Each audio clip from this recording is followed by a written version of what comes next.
आपने शुरुआत बहुजन समाज पार्टी से की थी, बीएसपी से, तो उसको लेकर के बाद में क्या मतभेद हुए जिनसे आप थोड़े अलग हुए? मुझे वहाँ काम करते करते काफ़ी लंबा समय हुआ और उस पीरियड में मुझे 3 बार पहले निकाला गया, बाद में चौथी बार निकाला गया।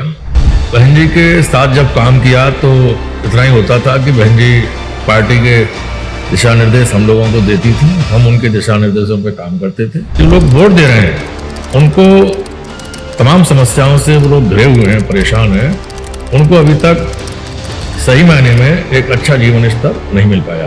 बाबा साहब डॉक्टर भीमराव अम्बेडकर जी ने लिखा तो उसमें ये सरकार के लिए स्पष्ट निर्देश है कि भारत के प्रत्येक बच्चे को सरकार की जिम्मेदारी है शिक्षित करे, लेकिन सरकार शिक्षा नहीं देती है। उनका अपना एजेंडा है आरएसएस का, बीजेपी का, कि हमें इस देश के अंदर हिंदुत्व के आधार पर ही रहना है। आजाद समाज पार्टी के आपको प्रदेश अध्यक्ष बनाने के बाद में आपकी पहले प्राथमिकता क्या रही? मेरी कोशिश है कि मैं उत्तर प्रदेश में आजाद समाज पार्टी को मजबूत करूं, बड़ा करूं, और मैंने इसमें कुछ हद तक सफलता प्राप्त की है। भारतीय जनता पार्टी को, समाजवादी पार्टी को, बहुजन समाज पार्टी को, तीनों पार्टियों को कमजोर करेंगे और उनका vote bank Azad Samaj party में। उत्तर प्रदेश में समाजवादी पार्टी एक बड़ी पार्टी है, विपक्षी दल है, तो वो लोग सड़कों पर क्यों नहीं आ रहे हैं, विरोध क्यों नहीं कर रहे हैं? इसका मतलब अंदर खाने से हटेंगे। बहन कुमारी मायावती जी हैं, वो भी कहती है कि हम सरकार बनाएंगे 5वीं बार। तो भाई सरकार बनाएंगे तो जनता के मुद्दों को लेकर आप सड़कों पर क्यों नहीं आ रही है? उस पार्टी के खिलाफ, भारतीय जनता पार्टी के खिलाफ। क्रीमी लेयर क्या होता है? क्रीमी लेयर का मानना है कि जिनकी 5 लाख से 7 लाख से इनकम ज्यादा है उनके बच्चों को आरक्षण नहीं मिलना चाहिए। तो जो अभी पिछले साल मोदी जी ने, भारतीय जनता पार्टी की सरकार ने 10% आर्थिक आधार पर जो आरक्षण किया है सामान्य वर्ग के लिए, आप उनकी सबकी इनकम देख लो, वो 7 लाख से सबकी ज्यादा है। आजाद समाज पार्टी भारतीय जनता पार्टी का भी विकल्प है, समाजवादी पार्टी का भी विकल्प है, बहुजन समाज पार्टी का भी विकल्प है। आजाद समाज पार्टी ही आने वाले समय में इस देश की एक बड़ी पार्टी बनेगी। इस सरकार से लोगों में निराशा है, हताशा है, लोग भयभीत हैं।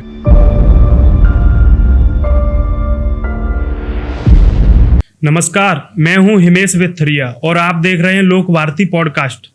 उत्तर प्रदेश की राजनीति इस समय एक बेहद महत्वपूर्ण दौर से गुजर रही है। एक तरफ 2027 के विधानसभा चुनाव की तैयारियां तेज हो रही हैं, तो दूसरी तरफ प्रदेश की राजनीति में नए समीकरण, नए गठबंधन और नए सामाजिक समीकरण दिखाई दे रहे हैं। दलित राजनीति की बात हो, बहुजन समाज की राजनीति हो, या फिर युवाओं और वंचित वर्गों की आवाज, इन मुद्दों पर आजाद समाज पार्टी लगातार अपनी मौजूदगी मजबूत करने की कोशिश कर रही है। इन्हीं तमाम सवालों पर आज हमारे साथ मौजूद हैं आजाद समाज पार्टी के उत्तर प्रदेश अध्यक्ष श्री सुनील चित्तौड़ जी। चित्तौड़ जी, लोक वार्ती में आपका बहुत बहुत स्वागत है। बहुत बहुत धन्यवाद आपका। मेरा पहला सवाल होगा कि आपने शुरुआत बहुजन समाज पार्टी से की थी, बीएसपी से, तो उसको लेकर के बाद में क्या मतभेद हुए जिनसे आप थोड़े अलग हुए? ये बात ठीक है कि मैं 1986 से बीएसपी में सक्रियता से काम कर रहा था और मुझे वहाँ काम करते करते काफ़ी लंबा समय हुआ और उस पीरियड में मुझे 3 बार पहले निकाला गया, बाद में चौथी बार निकाला गया। लेकिन मेरे काम की वजह से, मेरे व्यवहार की वजह से, मेरी मेहनत की वजह से, मुझे मेरी योग्यता के कारण वहाँ पर मुझे सम्मान भी काफ़ी मिला। मैं कह सकता हूँ कि मैं उस पार्टी में जितनी मैंने मेहनत की उतना मुझे सम्मान भी मिला। क्या आपको लगता है कि आपके खिलाफ पार्टी में गलतफहमी पैदा की गई? गलतफहमी, मेरा ये मानना है कि राजनीतिक क्षेत्र ऐसा है कि इसमें बहुत सारे लोग काम करते हैं और सभी लोग चाहते हैं कि हम आगे बढ़ें, तो एक दूसरे की शिकवा शिकायत, आलोचना, बुराई, साजिश, षड्यंत्र, ये राजनीति का एक हिस्सा है। ये तो देखने का काम जो नेतृत्व करने वाले लोग हैं, जो हाईकमान होता है, उनकी जिम्मेदारी है कि वह अपने कार्यकर्ताओं पर विशेष नज़र रखें और कहीं कोई शिकवा शिकायत है तो उसको बारीकी से जांचें, परखें, उसके बाद निर्णय लें। तो ये मैं समझता हूँ सभी पार्टियों में ऐसा होता है, लेकिन मेरा फिर भी ये मानना है कि मेहनत का फल मीठा होता है। मैंने वहाँ मेहनत की, मुझे वहाँ सम्मान मिला, मैं उस सम्मान से संतुष्ट हूँ। बहन जी से आपने कभी भी अपनी बात स्पष्ट करने की कभी कोशिश की? बहन जी के साथ जब काम किया तो इतना ही होता था कि बहन जी पार्टी के दिशा निर्देश हम लोगों को देती थी, हम उनके दिशा निर्देशों पर काम करते थे, और जब जब निकालती थी तो उसके बारे में हम लोगों को भनक तक नहीं लगती थी। अचानक ही वो स्थिति सामने आती थी। तो ये अब चौथी बार हमें निकाला गया। एक बार सन 92 में निकाला गया जब हम जिला महामंत्री थे, एक बार 1997 में निकाला गया जब मैं जिला अध्यक्ष था, एक बार 1998 में निकाला गया 11 मई को, उसके बाद लास्ट में 10 नवंबर 2019 को निकाला गया। तो निकालने के कारण क्या रहे? केवल अनुशासनहीनता का कारण बताया जाता है। तो अब ठीक है, उनकी अपनी पार्टी है, उनकी अपनी नीति है, किससे काम लेना चाहें किससे नहीं लेना चाहें, ये बहन जी का अपना देखने का। मेरा आपसे एक सवाल आपकी राजनीति को लेकर के है। राजनीति में आने की वजह क्या रही? राजनीति में मैं विशेषकर राजनीतिक व्यक्ति पीछे हूँ। पहले मैं एक सामाजिक व्यक्ति हूँ। मैं जब 1986 में 21 वर्ष का था तो मैं देखता था कि दीवारों पे लिखा होता था, वोट हमारा राज तुम्हारा, नहीं चलेगा नहीं चलेगा। जो बहुजन की बात करेगा वही देश पे राज करेगा। देश का नेता कैसा हो, कांशीराम जैसा हो। दलित पिछड़ों करो विचार, कब तक सहोगे अत्याचार। तो मैं उन दीवारों को पढ़ के मेरे अंदर कुछ ना कुछ अजीब सी स्थिति पैदा होती थी कि ये सब क्या लिखा है, वोट हमारा राज तुम्हारा। तो मैंने इस संबंध में थोड़ा सा गंभीरता से सोचना प्रारंभ किया और फिर मैंने जानना शुरू किया कि ये दीवारें कौन लिख रहे हैं। तो मेरी जानकारी में आया कि मानवर कांशीराम साहब ने बामसेब नाम से एक बड़ा संगठन बनाया था, तो उसके लोग ये दीवारें लिखते हैं, वो लोग ये प्रचार करते हैं। तो मैं इससे प्रभावित होकर उनके साथ काम करने लगा। तो काम करते करते मुझे पता चला कि हमारे देश की जो राजनीतिक है उसमें जो सामाजिक व्यवस्था है और वोट डालने का अधिकार बाबा साहब डॉक्टर भीमराव अंबेडकर जी ने भारत के प्रत्येक नागरिक को दिया है, और वोटों से ही एमएलए बनते हैं, एमपी बनते हैं और सरकार में पहुंचते हैं लोग। सरकार में पहुंचने के बाद जो भी पार्टी सरकार में आती है वो अपनी नीतियों को लेके सरकार को चलाती है। तो मैंने देखा कि हमारे लोग पूरे देश में लंबे समय तक वोट कर रहे हैं। हमारे लोगों के वोटों से कांग्रेस लंबे समय तक सरकार में रही। कांग्रेस के बाद कुछ लोग जनता पार्टी बनाकर आए, जनता दल बनाकर आए, वो भी सरकार में रहे। आज पूरे देश में भारतीय जनता पार्टी की भी सरकार है। लेकिन जो लोग वोट दे रहे हैं उनको तमाम समस्याओं से वो लोग घिरे हुए हैं, परेशान हैं। उनको अभी तक सही मायने में एक अच्छा जीवन स्तर नहीं मिल पाया है। अब यूँ लें कि जो शिक्षा का क्षेत्र है, आज भी हम यदि आकलन करें, गरीब परिवार के जो मोहल्ले हैं, बस्तियां हैं, गांव हैं, यदि वहाँ हम सर्वे करने जाएं तो मेरा ऐसा विश्वास है कि 50% बच्चे अभी तक हाई स्कूल पास नहीं है। अब जो हाई स्कूल पास नहीं है तो वो माने जाएंगे अनपढ़। जबकि भारत का संविधान बाबा साहब डॉक्टर भीमराव अंबेडकर जी ने लिखा तो उसमें ये सरकार के लिए स्पष्ट निर्देश है कि भारत के प्रत्येक बच्चे को सरकार की जिम्मेदारी है शिक्षित करे, लेकिन सरकार शिक्षा नहीं देती है। इसी प्रकार से भारत का संविधान भारत के प्रत्येक नागरिक को यह अधिकार देता है कि भारत के प्रत्येक नागरिक का इलाज, उसको चिकित्सा सुविधाएं सरकार की तरफ से दी जाएं, लेकिन सरकार नहीं दे पा रही है। भारत के प्रत्येक नागरिक को न्याय मिले, विकास मिले, सुरक्षा मिले, रोजगार मिले, ये सारे अधिकार भारत के प्रत्येक नागरिक के लिए भारत के संविधान में लिखित रूप से हैं, लेकिन नहीं मिलते हैं। अब ये आभास संविधान लिखते समय हो सकता है बाबा साहब को उस समय रहा होगा, इसीलिए उन्होंने 26 जनवरी 1950 को भारत के संविधान को जब भारत के प्रथम राष्ट्रपति जी को दिया, तब उन्होंने कहा कि यदि सरकार में बैठे हुए लोग इस संविधान को ईमानदारी से लागू करेंगे तो 10 साल के बाद ही गरीब लोगों के चेहरों पर मुस्कान आना शुरू हो जाएगी, क्योंकि मैंने जो अधिकार इसमें लिखे हैं वो सब गरीबों के उत्थान के लिए, कल्याण के लिए लिखे हैं। लेकिन उन्होंने शक जाहिर किया था कि मुझे शक है कि सरकार में बैठे हुए लोग यदि ईमानदारी से संविधान को लागू नहीं करेंगे तो दुनिया का सबसे अच्छा संविधान बेकार साबित होगा। आज हम देखते हैं कि हमारे देश में ये विडंबना है कि यहाँ लोग जातिगत आधार पर मानसिकता बना के काम करते हैं। यहाँ जो भी सरकारी स्कूल हैं उनमें हालत खस्ता कर दी गई है। पूरे देश के अंदर लाखों विद्यालय, प्राइमरी विद्यालय बंद हो गए। जो भी इंटरमीडिएट हैं, डिग्री कॉलेज हैं, सरकार के जितने भी शिक्षण संस्थान हैं, उसमें कोई अनुशासन नहीं है, कोई व्यवस्था नहीं है, कोई पढ़ाई लिखाई नहीं है। इसीलिए तमाम जो पढ़े लिखे नागरिक हैं, जो गार्जियंस हैं, वो अपने बच्चों को सरकार के स्कूल में ना भेज के प्राइवेट स्कूल में भेजें। और जो प्राइवेट स्कूल हैं वहाँ शिक्षा बच्चों को दिलाना बहुत महंगा है, तो वो सबके बस की बात नहीं है। आज भी हमारे लोग 70% मजदूरी करते हैं। जो भी कमज़ोर वर्ग के लोग हैं, चाहे गांव में रहते हों, चाहे मोहल्लों में रहते हों, मेहनत मजदूरी करके अपने बच्चों को पाल रहे हैं। उनकी क्षमता नहीं है कि वो प्राइवेट विद्यालय में अपने बच्चों को 6,000, 8,000, 10,000, 20,000 की फीस दे के पढ़ा लें। इसलिए 50% से ज़्यादा हमारे नागरिकों को शिक्षा नहीं मिल रही है। अब ये जिम्मेदारी सरकार की है, शिक्षा दे, लेकिन सरकार में बैठे हुए लोग देख रहे हैं कि हाँ, इनको शिक्षा नहीं मिल रही है, सरकारी शिक्षण संस्थान में व्यवस्था नहीं हो पा रही है, वहाँ पे फर्नीचर नहीं है, व्यवस्थाएं नहीं है, स्टाफ नहीं है। जितने भी प्राइमरी स्कूल हैं, 1 या 2 टीचर, जबकि 5 क्लास की विद्यालय में 5 टीचर तो होने चाहिए, 1 हेडमास्टर होना चाहिए, 6 तो होने चाहिए। नहीं है तो नहीं है, सरकार चल रही है। इसी प्रकार से जो बीमार होते हैं लोग, तो वो सरकार के हॉस्पिटल में जाते हैं, वहाँ व्यवस्था ही नहीं है कोई।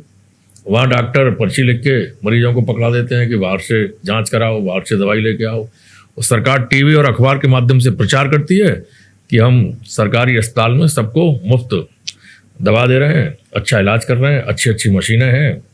तो ये सब प्रचार के लिए 1-1 सेकंड के उन्होंने वीडियो बना रखे हैं। उन वीडियो पे अपनी योजनाओं को डालकर वो जनता को भ्रमित कर रहे हैं। तो इस प्रकार जैसे ही थाने चौकी लोग जाते हैं लूट पिट कर, गरीब सोचता है वहाँ मेरी मदद होगी, वहाँ भी कोई मदद नहीं कर रहा है। बच्चे पढ़ लिख कर सोचते हैं मुझे नौकरी मिलेगी, वो एग्ज़ाम देने जा रहे हैं, दोपहर को एग्ज़ाम दिया, शाम को पता चला पर्चा लीक हो गया, बच्चे आत्महत्याएं कर रहे हैं। तो ना तो शिक्षा मिल रही है इस देश के अंदर गरीब कमज़ोर लोगों को, ना रोजगार मिल रहा, ना चिकित्सा सुविधा मिल रही, ना थाने चौकी से न्याय मिल रहा, ना बस्ती मोहल्लों का विकास हो रहा। सरकार जातीयता की मानसिकता से ग्रसित होकर, धार्मिकता की मानसिकता से ग्रसित होकर अपने एजेंडे पे चल रही है। उनका अपना एजेंडा है आरएसएस का, बीजेपी का, कि हमें इस देश के अंदर हिंदुत्व के आधार पर ही रहना है और हिंदुत्व के आधार पर ही सबको यहाँ रहना पड़ेगा। तो ये तो संविधान के विपरीत है। संविधान में सभी नागरिकों को प्रत्येक क्षेत्र में बराबरी का अधिकार मिले हुए हैं। तो ये सरकार संविधान के विपरीत काम कर रही है। कोई भी विपक्ष जब इस सरकार के खिलाफ धरना प्रदर्शन करने आता है तो उनको धरना प्रदर्शन नहीं करने देते हैं, लाठीचार्ज करते हैं, उनको परमिशन नहीं देते हैं। तो आज देखो पूरे देश के अंदर विपक्ष की रैलियां बंद हो गई, धरना प्रदर्शन बंद हो गए, तो कोई आंदोलन नहीं हो रहे हैं, क्योंकि सरकार तानाशाह रवैये से चल रही है, संविधान के विपरीत काम कर रही है। इससे पूरे देश में इस सरकार से लोगों में निराशा है, हताशा है, लोग भयभीत हैं। किसी की मजार तोड़ी जा रही है ये कह के कि भाई ये सरकारी ज़मीन पर है, किसी के बुद्ध विहार को तोड़ा जा रहा है, कहीं बाबा साहब डॉक्टर भीमराव अम्बेडकर की प्रतिमाएं तोड़ी जा रही हैं। तो ये एक जातीयता की मानसिकता और धार्मिक मानसिकता का जो एक नया लोगों के अंदर चिंतन पैदा हुआ है, जो देश के लिए बहुत ज़्यादा हानिकारक है। इससे देश के अंदर जो भाईचारा है, जो एक समय कहा करते थे कि हिंदू मुस्लिम सिख ईसाई आपस में भाई भाई, तो वो सारा इन लोगों ने पलट दिया। इससे बड़े पैमाने पर समाज के अंदर भेदभाव बढ़ रहा है, लोग भयभीत हो रहे हैं। ये जब तक सरकार में है ये अपनी मनमानी कर रहे हैं, इनके बाद जो सरकार आएगी, जब वो लोग काम करेंगे तो उनके काम से इन लोगों को परेशानी होगी। तो ये अच्छी सरकार नहीं है। संविधान के निर्माताओं ने जब संविधान बनाया था, लोकतंत्र की स्थापना की थी, क्योंकि पहले हजारों साल तक राजतंत्र था, लड़ाई लड़के लोग राजा बनते थे। उस व्यवस्था को खत्म किया संविधान के निर्माताओं ने। भारत के प्रत्येक नागरिक को वोट डालने का अधिकार दिया कि वोट के माध्यम से अपना प्रतिनिधि चुने हुए प्रतिनिधि सरकार बनाएंगे। सरकार का काम क्या होगा? जन कल्याण के लिए काम करना, आम जनता के लिए सुख सुविधाएं देना, नाली, खरंजा, सड़क, बिजली, पानी, शिक्षा, चिकित्सा, न्याय, सुरक्षा, ये सब काम करने की जिम्मेदारी सरकार की है। लेकिन सरकार ये सारे कामों को छोड़कर केवल एक ही काम कर रही है, जाति आधार पर, धर्म के आधार पर भेदभाव पैदा करना, लोगों को लड़ाना और भ्रम की स्थिति पैदा करके टीवी अखबार के माध्यम से प्रचार करके अपनी सरकार बनाना। ये गलत हो रहा है। आजाद समाज पार्टी के आपको प्रदेश अध्यक्ष बनाने के बाद में आपकी पहले प्राथमिकता क्या रही? मैं आजाद समाज पार्टी में 1 मार्च 2020 को मैं अपने प्रिय नेता एडवोकेट भाई चंद्रशेखर आजाद जी से मिला। उस समय भीम आर्मी भारत एकता मिशन का काम चल रहा था, आजाद समाज पार्टी नहीं थी। तो उसके बाद 15 दिन बाद आजाद समाज पार्टी का गठन हुआ 15 मार्च 1920 को। तो मेरी यही प्राथमिकता है, उन्होंने मुझे जिम्मेदारी दी, तो मेरी कोशिश है कि मैं उत्तर प्रदेश में आजाद समाज पार्टी को मजबूत करूं, खड़ा करूं, और मैंने इसमें कुछ हद तक सफलता प्राप्त की है। उत्तर प्रदेश में आज 75 जिलों में हमारी पार्टी का संगठन खड़ा है। सभी 403 विधानसभाओं में हमारी पार्टी का संगठन खड़ा है। हमने 10 जातियों का भाईचारा संगठन बनाया है, फ्रंटल संगठन बनाए हैं, मेन बॉडी है, हमारा पूरा सिस्टम है ऊपर से नीचे तक। हमने पिछले वर्ष 18 मंडलों में प्रबुद्ध जन सम्मेलन के नाम से कार्यक्रम किए। हमने 8 रैलियां की अभी नवंबर, दिसंबर, जनवरी, फरवरी, मार्च में बड़ी बड़ी रैलियां हुई। आगरा में GIC ग्राउंड में रैली हुई, पूरा ग्राउंड खचाखच भरा हुआ था। इसी प्रकार से पूरे प्रदेश के अंदर जहाँ भी हमने रैली की, सभी जगह बड़े पैमाने पर लोग निकल कर आए। क्यों? क्योंकि आजाद समाज पार्टी एकमात्र पार्टी है पूरे देश के अंदर जो गरीब कमजोरों की बात कर रही है, जो उनकी आवाज़ उठा रही है, जो उनको शिक्षा देने के लिए लोगों को आश्वस्त कर रही है कि हमारी सरकार बनेगी तो हम सबको एक समान शिक्षा देंगे। जो प्राइवेट शिक्षण संस्थान खुले हैं उनकी भी फीस वही होगी जो सरकार के स्कूलों की होगी, और सरकार के स्कूलों में वही सुविधा होंगी जो प्राइवेट स्कूलों में है। तो हमारा प्रथम लक्ष्य ये होगा, इससे लोग खुश हो रहे हैं, हमारी पार्टी की तरफ आ रहे हैं।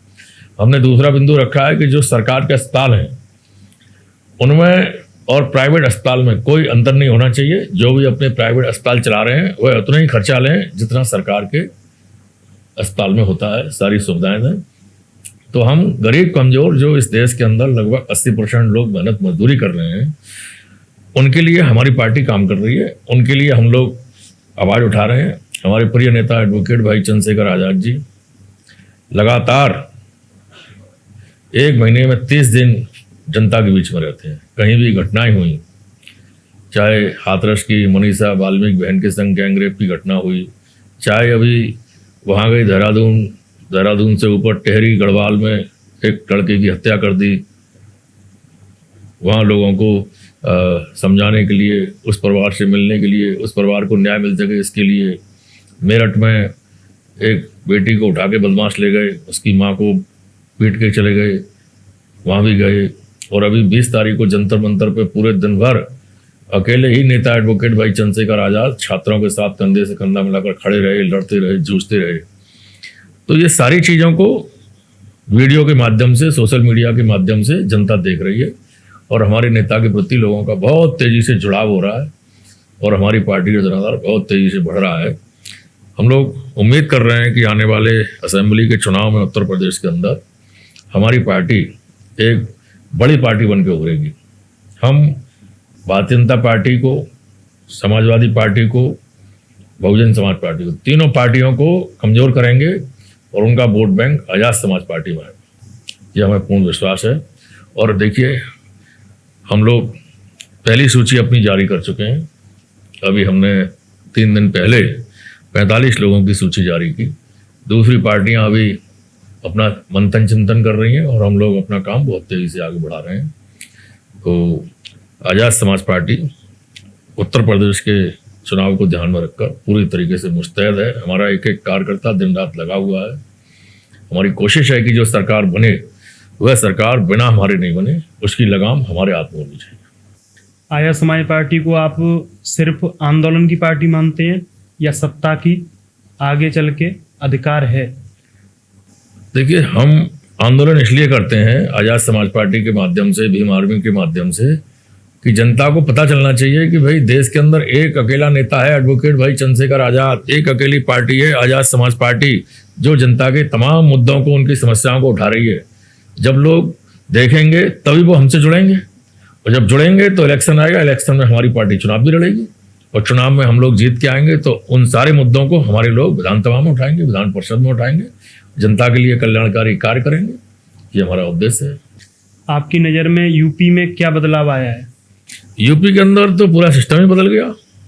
जब से भारतीय जनता पार्टी की सरकार आई है, योगी आदित्यनाथ जी हमारे मुख्यमंत्री हैं, तो यहाँ तो ये शिक्षा की तरफ ध्यान है नहीं, लोगों को न्याय देने की तरफ ध्यान है नहीं, अन्याय अत्याचार चरम सीमा पर बढ़ा है, कानून का राज खत्म हो चुका है, बहन बेटियों की इज्जत लुट रही है, बलात्कार हो रहे हैं, गैंग रेप हो रहे हैं, नौजवानों की हत्याएं हो रही हैं, स्कूल कॉलेजों में पढ़ाई नहीं हो रही है, अस्पतालों में दवाई नहीं मिल रही है, कोई व्यवस्था यहाँ पे है ही नहीं, सब मामला खराब हो चुका है। केवल 4 लेन और 6 लेन हाईवे बन रहे हैं, उन हाईवे पे कितने लोग चलते हैं? जिनके पास कारें हैं, जो अपना बिजनेस करते हैं, वही लोग हाईवे पे चल रहे हैं। बाकी 80% लोग तो अपने खेत खलिहान में और बस्ती मोहल्लों में रह के अपना छोटा मोटा काम करके अपना जीवन यापन कर रहे हैं। तो उनके लिए काम करना चाहिए सरकार को। सरकार का बजट 80% गरीब लोगों के कल्याण के लिए लगना चाहिए। तो वो 80% बजट उनको ना लगा कि वो तो एक्सप्रेस वे बना रहे हैं, इतने एक्सप्रेस वे बने हुए हैं, वहाँ खड़े हो जाओ आप, आपको 10 मिनट तक कोई गाड़ी नजर नहीं आएगी एक्सप्रेस वे पे, इतना बजट है उसमें। अब वो क्यों बना रहे हैं? क्योंकि सब जानते हैं कि बड़े पैमाने पर कमीशन खोरी है, उसको ये ले रहे हैं। नीरव मोदी, ललित मोदी, विजय माल्या, ऐसे तमाम लोग हैं जो हजारों करोड़ रुपया लेके यहाँ से भाग गए, जबकि सरकार इनकी है। एयरपोर्ट पर इनके अंगरक्षक सुरक्षाकर्मी लगे हुए हैं, वहाँ चेक हो रहे हैं, सब चीज़ चेक हो रही है, तो फिर कैसे भाग गए? तो ये सरकार केवल चंद मुट्ठीभर लोगों को, 2-4-6 लोगों को इस देश की पूरी बागडोर, पूरी व्यवस्था उनके हाथ में सौंप कर ये हमेशा हमेशा के लिए इस देश के नागरिकों को गुलाम बना कर रखना चाहती है। इससे मध्यम वर्ग बहुत परेशान है। मध्यम वर्ग जो 20% लोग गरीबी से ऊपर आके मध्यम क्लास में आए थे, आज वो चिंतित हैं, परेशान है। उनके छोटे छोटे दुकानें फेल हो रही हैं, उनके छोटे छोटे कारोबार फेल हो रहे हैं, क्योंकि बड़े पूंजीपतियों को ये सहयोग कर रहे हैं, उनको लोन दे रहे हैं, उनको परमिट दे रहे हैं, लाइसेंस दे रहे हैं, उनके बड़े बड़े मॉल बन रहे हैं, बिग बाजार बन रहे हैं, छोटे छोटे दुकानदार बेचारे हाथ पे हाथ धरे बैठे हैं। तो ये सरकार पूर्ण रूप से जो 1-2% व्यापारी किस्म के लोग हैं उनको फायदा पहुंचा रही है, बाकी 90% लोग इस सरकार से दुखी और परेशान हैं। आजाद समाज पार्टी की राजनीति का सबसे बड़ा आधार क्या है?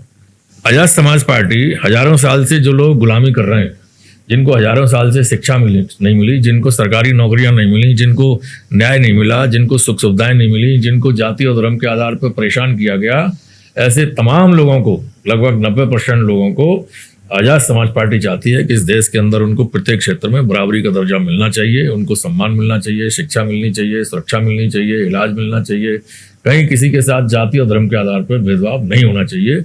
ये संकल्प है आजाद समाज पार्टी। दूसरी पार्टियों का कहना है कि आजाद समाज पार्टी सिर्फ वोट काटने का काम करती है, सत्ता की अधिकार नहीं है उसमें। देखिए, जब शुरू में पार्टियां बनती हैं तो कोई पार्टी ऐसी नहीं है कि सभी सीटें जीत जाए। कुछ सीटें जीतते हैं, कुछ सेकंड रहती हैं, कुछ थर्ड रहती हैं, और कहने को लोग कुछ भी कहते रहे।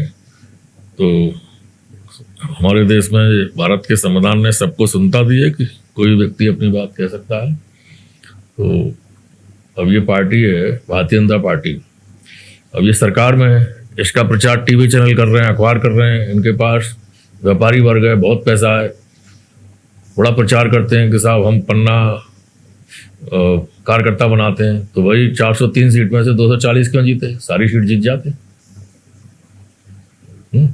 तो फिर इसने बाकी सीट क्यों छोड़ दी? तो इसका मतलब हम कह सकते हैं कि भारतीय जनता पार्टी समाजवादी पार्टी की सहयोगी पार्टी है। ये कुछ सीटें समाजवादी पार्टी को अंदर खाने दे देते हैं। तो कहने को तो कोई कुछ भी कह सकता है। दलित वोटों के अतिरिक्त पार्टी और किन किन वर्गों को साथ जोड़ना चाहती है? नहीं, जितने भी लोग हैं जो दुखी परेशान हैं, शोषित पीड़ित हैं, जिनको शिक्षा नहीं मिली, जिनको रोजगार नहीं मिला, जिनको न्याय नहीं मिला, वो सभी दलित हैं। दलित का मतलब होता है दबे लोग, परेशान लोग, दुखी लोग, उनकी कोई जाति नहीं होती है। तो आजाद समाज पार्टी जितने भी लोग शोषित पीड़ित हैं उन सबको आगे बढ़ाना चाहती है, उनको सुख सुविधाएं देना चाहती है। कुछ बहुजनों का ही कहा जाता है कि ये जो पार्टी है आजाद समाज पार्टी, ये भाजपा की बी पार्टी है। हमने तो लाखों करोड़ों लोगों से ये सुना है कि ये भारतीय जनता पार्टी समाजवादी पार्टी की और कांग्रेस पार्टी की बी पार्टी है। ये सारी सीट पर जीतती नहीं है, कुछ सीटें उनको जिता देती है और कुछ सीटें अपने पास रख लेती है, और अंदर खाने दोनों की सेटिंग रहती है कि हम सरकार चलाएंगे, आप विपक्ष में रहना, और हम आपसे कुछ कहेंगे नहीं, आपको गिरफ्तार नहीं करेंगे, आपको परेशान नहीं करेंगे। बस ये है कि हमारी सरकार में आप लोग धरना, प्रदर्शन, रैली और विरोध मत करना।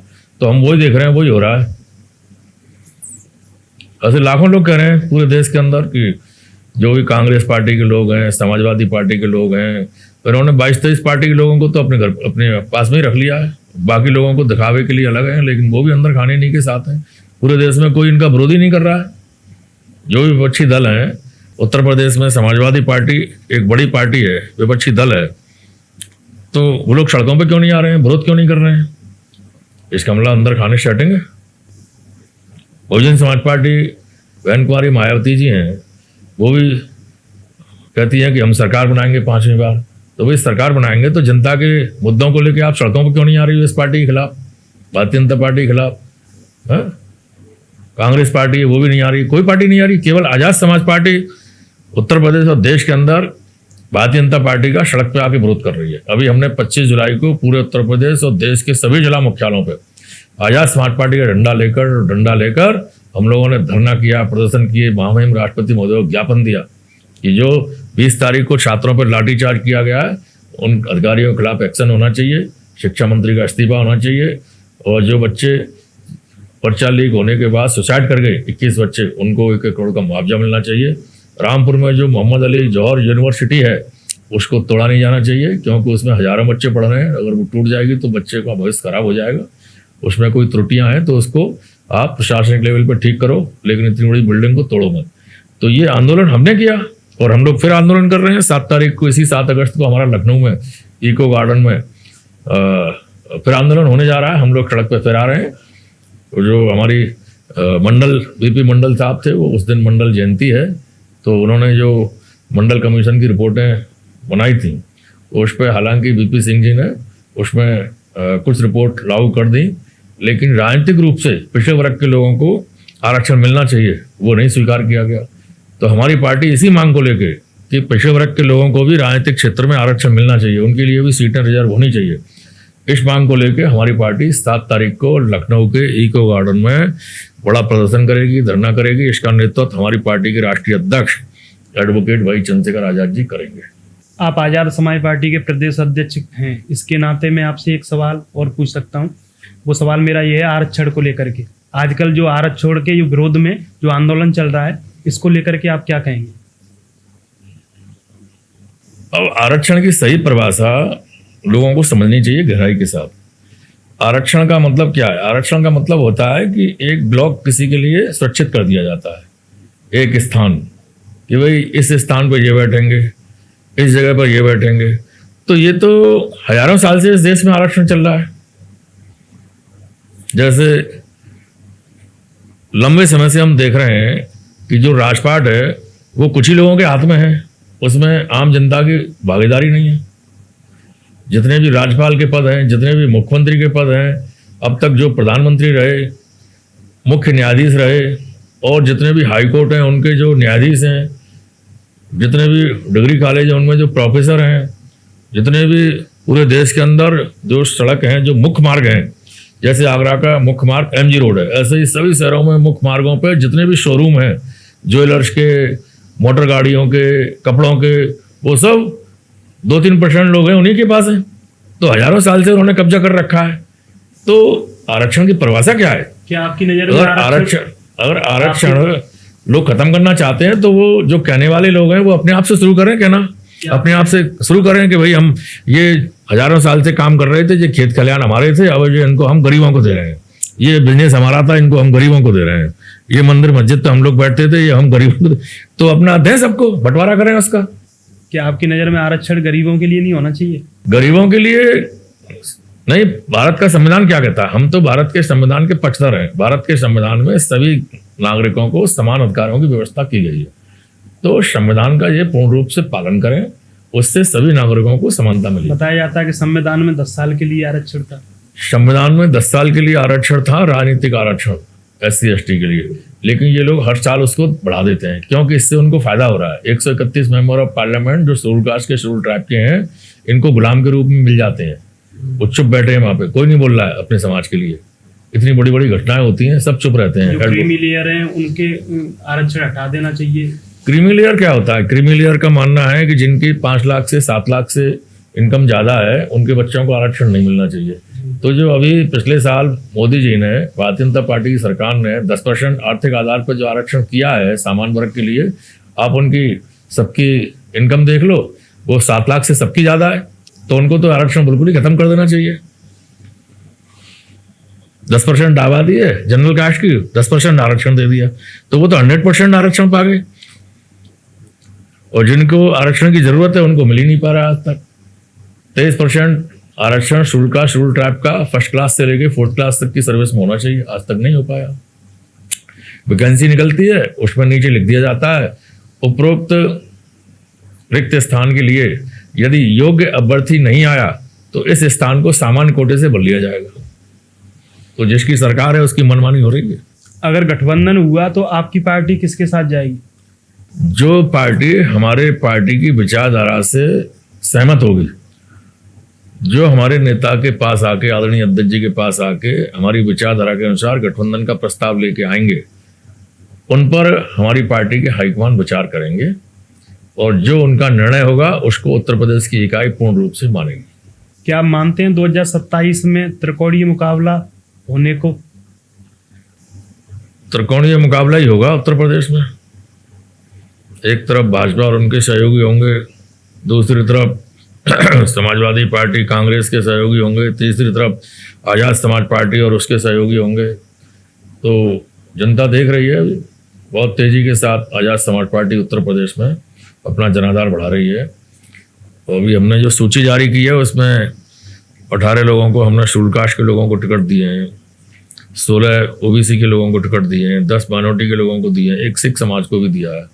इससे एक मैसेज गया है कि भाई सही वास्तव में ये पार्टी मानवर कांसीराम साहब जो चाहते थे उनके अनुसार ये पार्टी काम कर रही है। आपकी पार्टी सवर्णों को टिकट नहीं देगी? सवर्ण लोग हमारी पार्टी से अगर सहमत हैं तो हमारी पार्टी में सदस्य बने, काम करें।